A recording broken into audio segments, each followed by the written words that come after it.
El cálculo integral vectorial se basa en el estudio de el cálculo teniendo en cuenta las componentes vectoriales de ya sean trayectorias, velocidades o cualquier cosa que fuerzas también van a aparecer por aquí que estén involucradas en problemas que se pueden atacar con esta teoría. Y vamos a empezar con la integral de línea. Nosotros bueno, al final de la sección anterior estábamos hablando de cambio de variables.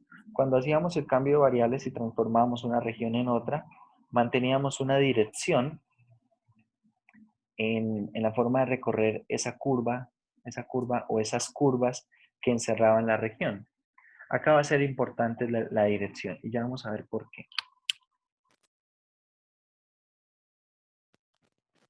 Primero tenemos acá alguna terminología y es lo siguiente. Vamos a tener que utilizar aquí algunas curvas parametrizadas cuando las estemos necesitando. Vamos a ir haciendo unos paréntesis para ver cómo parametrizar algunas curvas. Pero básicamente una curva parametrizada es una curva que depende de un parámetro. Ustedes no están del todo ajenos a este tipo de ideas porque una primera idea de una curva parametrizada es las ecuaciones paramétricas de una recta, ¿cierto? Si ustedes tienen una recta que pasa por un punto x0, y0, z0 y tiene vector normal, vector director ABC, entonces acá tenemos una ABC y acá esto va multiplicado por un parámetro t. Estas son las ecuaciones paramétricas de una recta, ¿sí?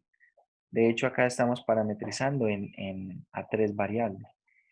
Y lo que ocurre es que esto se comporta en el espacio como esta tripla x de t, y de t, z de t. De manera que si yo le doy un valor de t, esto me arroja un punto. Eso es una curva parametrizada. Entonces piense que x se parametriza con una función que depende de t, y se parametriza con una función que depende de t, y t es un parámetro que varía en un intervalo cerrado AB. Vamos a suponer que A y B son punto inicial y final. Es decir, ¿cuál es el punto inicial? El punto inicial es acá cuando empieza el parámetro, el punto final es aquí, cuando termina el parámetro en B minúscula, y a este punto es al que estamos llamando A mayúscula, y a este al que estamos llamando B mayúscula. ¿Bien?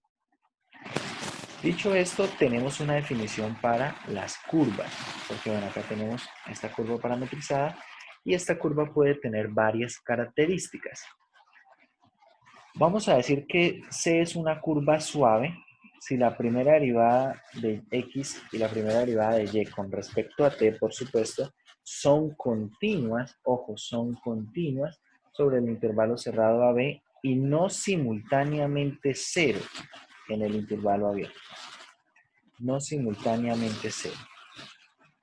Que sean continuas y no simultáneamente cero. Básicamente una curva suave, gráficamente, podemos decir que acá en esta gráfica B, esta curva no es suave.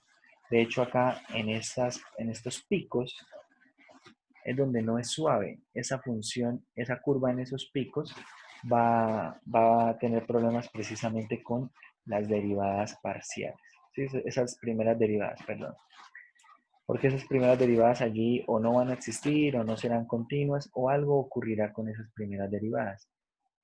Entonces, al menos visualmente podemos decir que si una curva tiene picos, es una curva que no es suave. Ya sobre la práctica, pues hay que ver algunos casos más. Es posible que no tenga picos, pero que ambas derivadas se anulen al mismo tiempo, entonces tampoco será suave. Pero al menos gráficamente, de esta manera, si tiene picos, no es suave. ¿Bien? No es suave. Vale. Tenemos que, bueno, para que C sea suave por partes. Si C es suave por partes, podemos decir que existe un número finito de curvas suaves de manera que C es la unión de esas curvas suaves.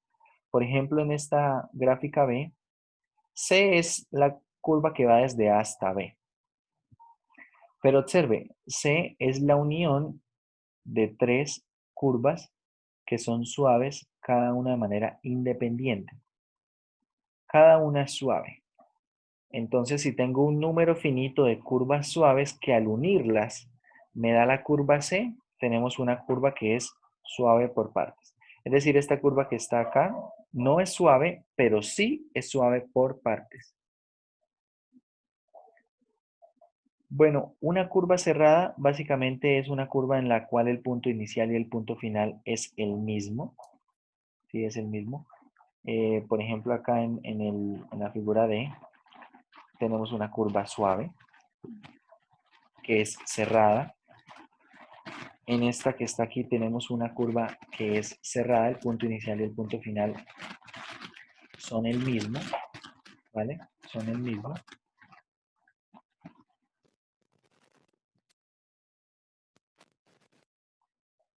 En esta curva que está acá hay problemas con respecto a decir que es una curva suave. Sería más bien suave por tramos, pero de hecho hay inconvenientes en este punto donde se autointersecta. ¿Por qué? Porque básicamente piense que estas primeras derivadas pueden estar relacionadas un poco con lo que es el vector tangente a la curva. Es decir, si yo por acá tengo este punto, de pronto si voy en esta dirección voy construyendo acá un vector tangente. Pero ¿qué pasa? Que en este punto precisamente, ¿qué ocurre? En este punto ocurre que, ¿qué tangente dibujo? ¿Esta o esta? ¿Sí ven? Y tengan en cuenta que esa tangente pues tiene una relación con un límite y por lo tanto debe ser única. Es decir, ahí va a haber problemas con respecto a eso. Pero bueno, vamos acá en curva cerrada. Cerrada si el punto inicial y el punto final son el mismo. Que es una curva simple. Una curva es simple si no tiene autointersecciones. Por ejemplo, esta curva es simple y esta curva de acá no es simple, tiene autointersecciones. Bien, estas de acá también son simples, pero no tiene tanto sentido como estas dos. Finalmente, vamos a hablar de la orientación de la curva. Si C no es una curva cerrada, entonces la orientación impuesta sobre C es la dirección correspondiente a los valores crecientes de T. Es decir, si yo cuando arranco en A estoy aquí, cuando termino en B estoy aquí, entonces ¿cuál es la orientación de esta curva? Así. Es decir, voy desde A hasta B y no al revés. Como dice acá, si la curva no es cerrada, ¿cuál es la orientación? La orientación la imponen la dirección bueno, la dirección en la cual se forma la curva cuando van creciendo los valores del parámetro. A medida que yo voy aumentando desde A hasta B, entonces voy recorriendo la curva desde A mayúscula hasta B mayúscula. Bien, tal cual como va creciendo el parámetro.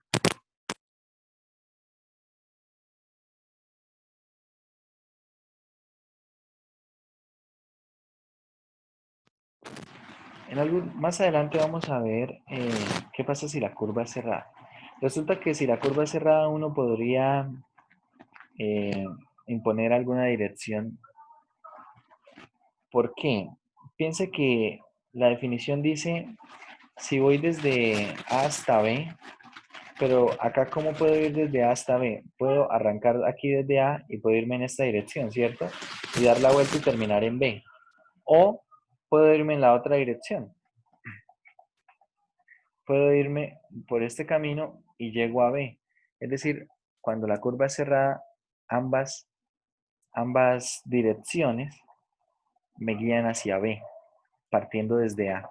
Entonces ahí la orientación de la curva no se define de la misma manera. Bueno, tenemos algunas integrales, que serán estas integrales de línea. Y para hablar un poco de esta integral de línea, acá se hace una suma de Riemann. Y acá tenemos la siguiente analogía.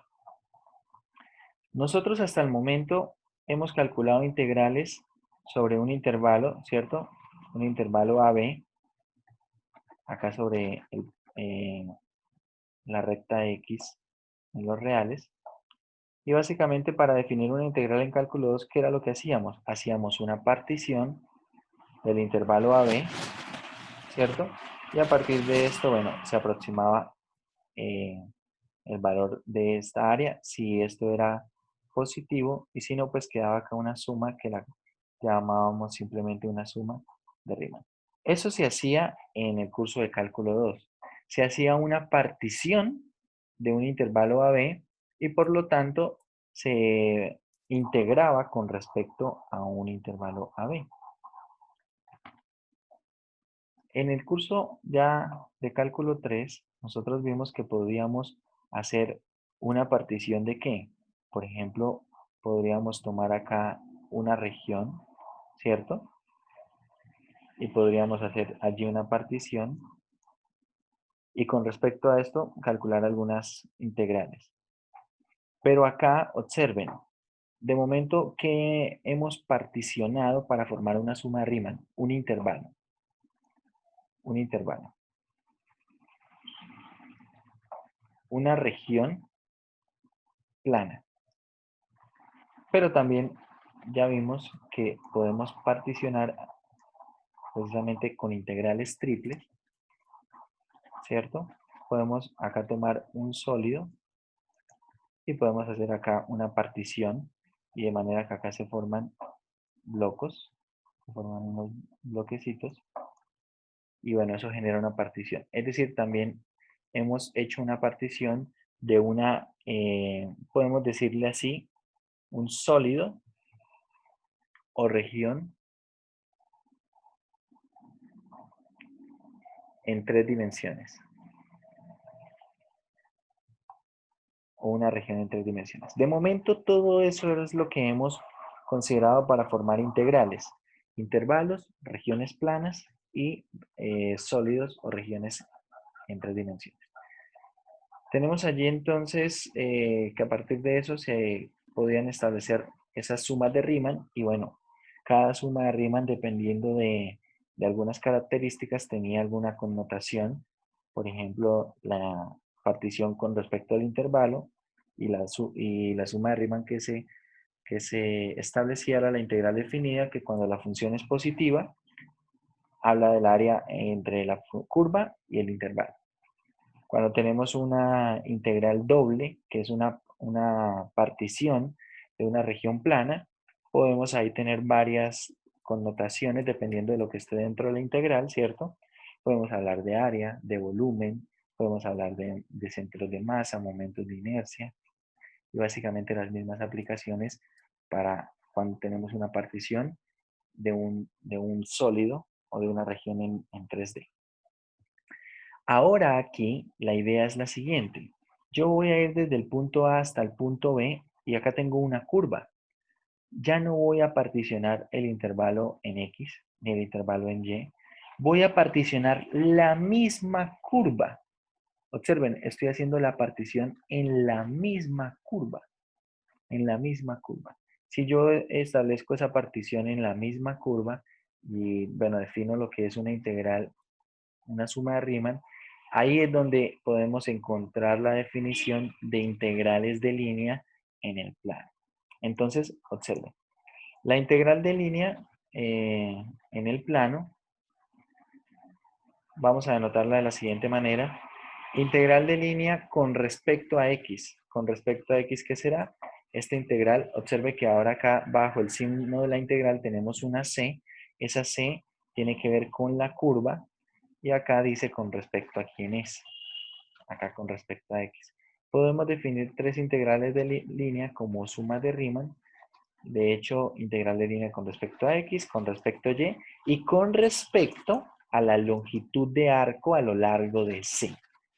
Con respecto a esa longitud de arco, que era una de las aplicaciones que se estudian en el curso de cálculo 2. Y observen, acá tenemos un diferencial es el S de S, ¿no? Ese diferencial de la longitud de arco. Pero como ya es costumbre, no vamos a calcular estas integrales de línea utilizando la definición a partir de sumas de Riemann. Vamos a calcularla de la siguiente manera. Entonces, mucha atención las diferentes formas que tenemos para calcular una integral de línea. Bueno, acá una interpretación con respecto a la integral de línea bajo ciertas condiciones, dependen de algunas condiciones sobre la función. Esa integral de línea, observe, tengo la curva acá en el plano XY y cuando yo hago la cuenta, básicamente es como si me diera el área de esta cinta que se forma acá, ¿sí? El área de esta cinta que se forma aquí. Pero bueno, como les digo, eso depende de algunas condiciones. Por ejemplo, ¿qué pasa si, por ejemplo, esta función en lugar de ser así, en algún momento supera el plano XY y está en la parte de abajo? Entonces ahí tendríamos que hablar un poco de área neta, etc. Entonces no siempre se tiene la misma interpretación geométrica. Modos de evaluación de la integral de línea. Entonces tenemos básicamente dos formas. Una, si la curva está parametrizada. Si tengo una curva parametrizada, es decir, tengo que calcular esta integral de línea y x es una función que depende de t, y es una función que depende de t, y este parámetro varía en un intervalo desde a hasta b. Entonces observe, si x es una función que depende de t, ¿quién es el de x? El de x es x' de t por dt. Dicho esto, por ejemplo, ¿cómo se calcula la integral de línea sobre la curva c de f de x, y de x? Se convierte en la integral desde a hasta b, ¿cierto? Donde varía el parámetro. El diferencial de x se convierte en x' de t de t y la función simplemente la evalúo en esa parametrización. De forma análoga se hace para y. ¿Quién será el de y? Si ustedes ven, y es una función y de t, es decir, que de y es y' de t de t, que será esto que está.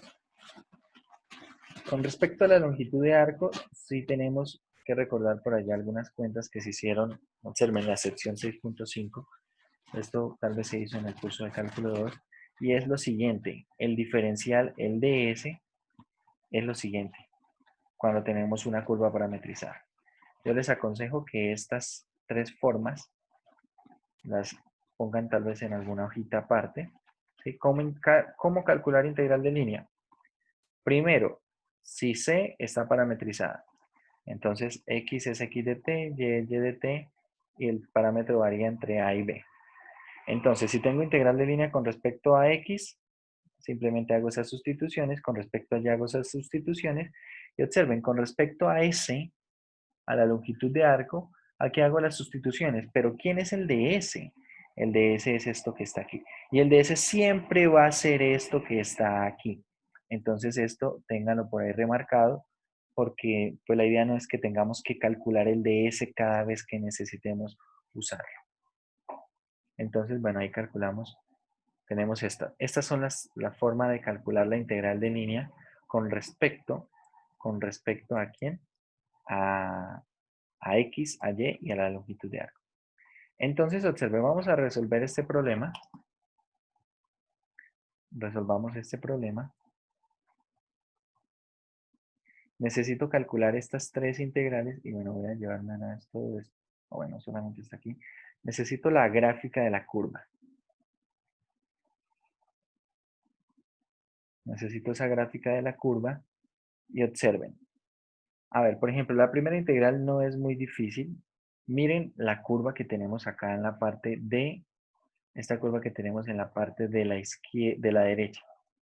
¿Cómo parametrizamos esta curva? ¿Cómo parametrizamos esta curva, muchachos? Esto es un arco de circunferencia, un cuarto de circunferencia que va del punto 4,0 al punto 0,4. Observe, 4,0 en t igual a 0 y 0,4 en t igual a pi medios. ¿Cómo parametrizo yo esa curva?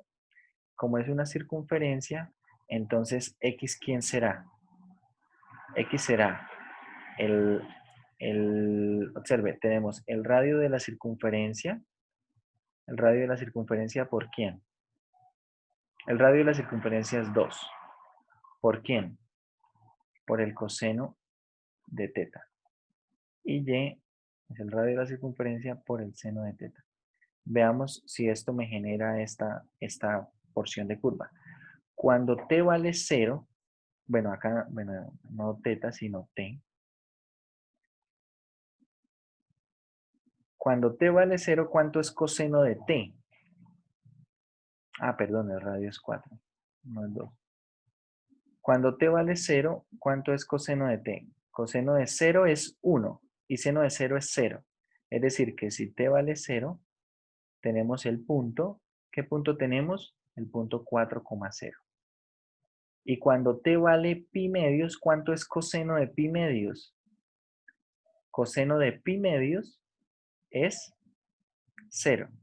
Y seno de pi medios es 1, es decir, llegamos al punto 0,4. De esta manera tenemos la curva parametrizada. Es una circunferencia. Entonces, a ver, vamos a ir aquí. Y hacemos al menos, veamos a ver si podemos hacer las 3 o al menos 2. Tenemos entonces aquí ya la curva parametrizada. Y observen.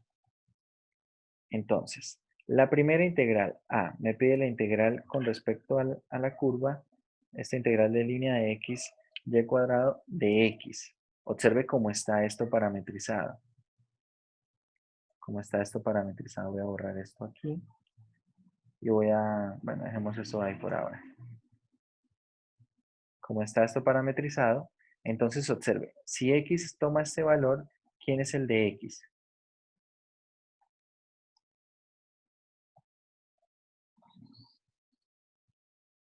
¿Quién es el de x? ¿Quién es el 4 de menos x? seno de t. Es eso, menos 4 seno de t por dt, ¿cierto? Por dt. Es decir, que esta integral simplemente será la integral desde 0, acá es pi medios, desde 0 a pi medios de x. ¿Quién es x? Entonces, x es 4 coseno de t, y cuadrado es 16 seno cuadrado de t, y el de x, ¿quién será? Será menos 4 seno de t de t. Es decir, todo esto, borramos eso de allí, todo esto se convierte en ¿qué? La integral de 0 a pi medios de ¿quién? Observe, tengo por acá 4, por acá tengo 4, 4 por 4 por 16. Esto es 256, si no estoy mal. Si es 256. A ver, entonces tenemos aquí menos 256 integral de 0 a pi medios. ¿De quién? Observe, nos queda seno al cubo de t por coseno de t de t. Y esta integral la podemos calcular haciendo una sustitución simple. ¿U quién será? Podemos poner que u es seno de t y por lo tanto el de u, ¿quién es? Es coseno de t de t. Es decir, esta integral se convierte en 200, menos 256 integral, bueno, límites no vamos a poner por ahora. Acá nos queda u al cubo y coseno de t de t es el de u. Es decir, acá tenemos menos 256 u cuadrado cuartos. Ahorita devolvemos el cambio de variable. Menos 256 seno a la 4 de t cuartos. Y esto evaluado entre 0 y pi medios. Y bueno, acá tenemos dividido esto en 4, eso es 64, quedan menos 64. Y acá tenemos seno de pi medios es 1, elevado a la 4 es 1, y evaluado en 0 es 0, es decir, esto da menos 64. ¿Sí? Da menos 64. Ahora, vamos a calcular la otra integral esta otra integral. Por ejemplo, bueno, la integral con respecto a y es totalmente análoga, ¿no? Es totalmente análoga. Tal vez me interesa un poco más ver qué pasa con respecto al diferencial de, de la longitud de arco. Entonces, a ver, vamos a hacerlo por aquí al costado. Veamos. Quiero calcular entonces la integral de línea de x de cuadrado de s.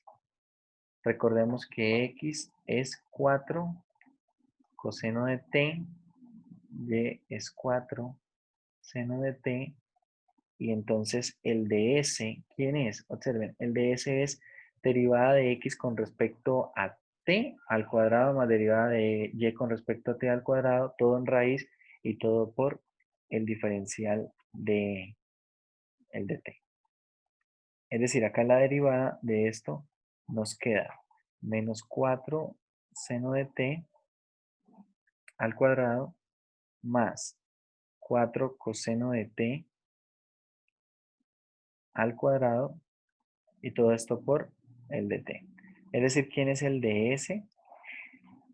Acá tenemos factor común 16, seno cuadrado de t más coseno cuadrado de t, ¿cierto? Y todo esto por un de t. Seno cuadrado más coseno cuadrado es 1, nos queda simplemente la raíz de 16 que es 4 de t. Este es el de s. Es decir, ¿cómo queda toda esta integral? Esta integral queda de la siguiente manera. Nos queda integral de 0 a pi medios, de quien x es 4 coseno de t, y es 16 seno cuadrado de t, y el de s simplemente es 4 de t. Cuando uno toma al principio ese diferencial de longitud de arco, al principio parece que va a ser algo complicado, pero en muchos casos pasa algo como eso. Bueno, y acá tenemos entonces la integral de seno cuadrado de t por el coseno cuadrado, el coseno de t. Y podemos hacer nuevamente una sustitución simple. U es seno de t, el de u es coseno de t de t. Y entonces nos queda esta integral como 256 integral de u cuadrado por dt, ¿no? Es decir, esto es 256 u al cubo, que de una vez esto es seno al cubo de t tercios, evaluado entre 0 y pi medios. Si evaluamos en pi medios, esto da 256 tercios, y si evaluamos en 0, seno de 0 es 0. Entonces este sería el valor de esa integral de línea. Observen ahí, de momento los ejercicios son así. De momento los ejercicios son así. Se nos pide calcular alguna integral de línea. Y lo que necesitamos es ver a partir de la parametrización cómo poder reemplazar x, y el diferencial. Bien, reemplazamos x, y el diferencial. Acá está el que obtuvimos nosotros, menos 64. En el b, que bueno, no lo hicimos, se hace totalmente análogo. Dice aquí que van a obtener 16 pi. Y en el C, que fue con la longitud de arco, obtuvimos 256 tercios. Para la próxima semana vamos a empezar entonces con método de evaluación de la integral de línea cuando no tenemos una parametrización, es decir, vamos a utilizar una parametrización natural. Ya vamos a ver qué es eso y vamos a continuar con esto. Si pueden ir echándole una lectura, pueden ir leyendo lo que vamos a ir estudiando, no estaría nada mal. Sobre todo hay algunas secciones que pueden ser un poco densas. Esta sección 15.2 no es tan densa. La 15.3 sí es un poquito más densa. Me interesa por ejemplo, porque hay terminología. Yo realmente les aconsejo para que puedan tener una mejor comprensión de todo este tema, que usted por ahí en su cuaderno vaya haciendo un resumen anticipado de las clases. Es decir, bueno, para la próxima semana tal vez haga un resumen de lo que hicimos hoy, ¿sí? Y pueden guiarse con el libro, no tanto con respecto a lo que son los ejercicios, aunque si le da tiempo para revisar ejercicios y ejemplos, mucho mejor, pero sí para las definiciones. Es decir, vaya leyendo por aquí las definiciones, la va escribiendo para en su cuaderno, ¿sí? Los teoremas, y así tal vez cuando nosotros veamos eso en clase, eh, usted no habrá visto lo que vamos a estar estudiando por primera vez. Ya lo habrá leído antes, entonces será la segunda, al menos la segunda vez que ve lo que estamos haciendo. Y si por ahí surgen preguntas, todo es mucho más provechoso. Entonces, bueno, la próxima semana continuamos entonces. Y eso sería todo por hoy, muchachos.